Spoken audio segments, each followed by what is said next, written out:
Hi everybody, it's Wendy from Cinnamon Sweet Shop.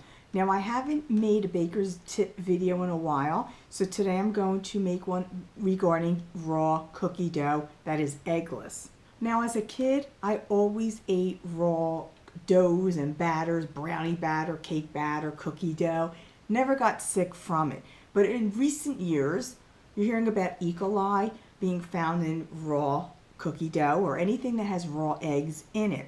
Now, raw eggs do pose a slight risk of E. coli. So the majority of people eating raw eggs probably would not get E. coli. And then sometimes you'll get it and you won't even realize you have it.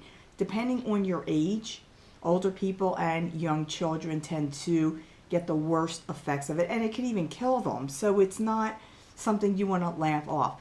I never eat raw eggs. Now before I get into the detail on why eggless cookie dough still may not be healthy for you, or it may not be bacteria free, let me quickly explain what the eggs in a recipe does.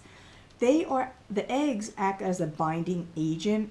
So when you add it to doughs and batters and then you bake them, it binds your cakes together, your cookies together, your brownies together, your muffins together, so that they don't fall apart when you take them out of the oven.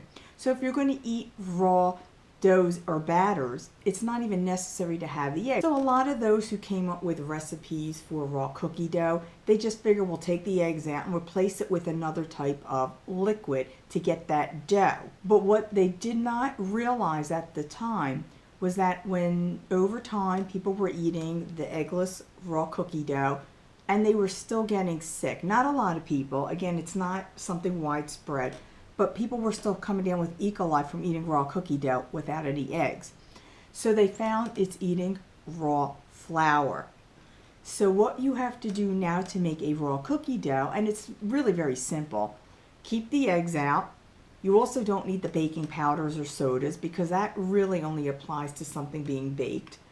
But you want to pasteurize your flour. Now to pasteurize your own flour, you simply have to bring the flour up to 180 degrees, which will kill the E. coli bacteria. And to do this, you can put your flour in a microwave safe bowl and put it in the microwave oven. But you don't want to put it in too long because flour has a tendency to burn easily and very quickly. So you want to start by putting it in for 1 minute, use a candy thermometer, and then if it's not quite up to 180, just put it in 30-second intervals until it gets to 180. Now it takes me approximately 2 minutes to get my flour up to the 180, and the time will depend on how much flour you're using. Obviously half a cup of flour is going to reach that temperature quicker than 3 cups of flour. Keep an eye open. I do have a recipe coming up, a video coming up for a healthier version of raw cookie dough. So don't forget, subscribe to this YouTube channel for so much more, and check out my website, cinnamonsweetshop.com.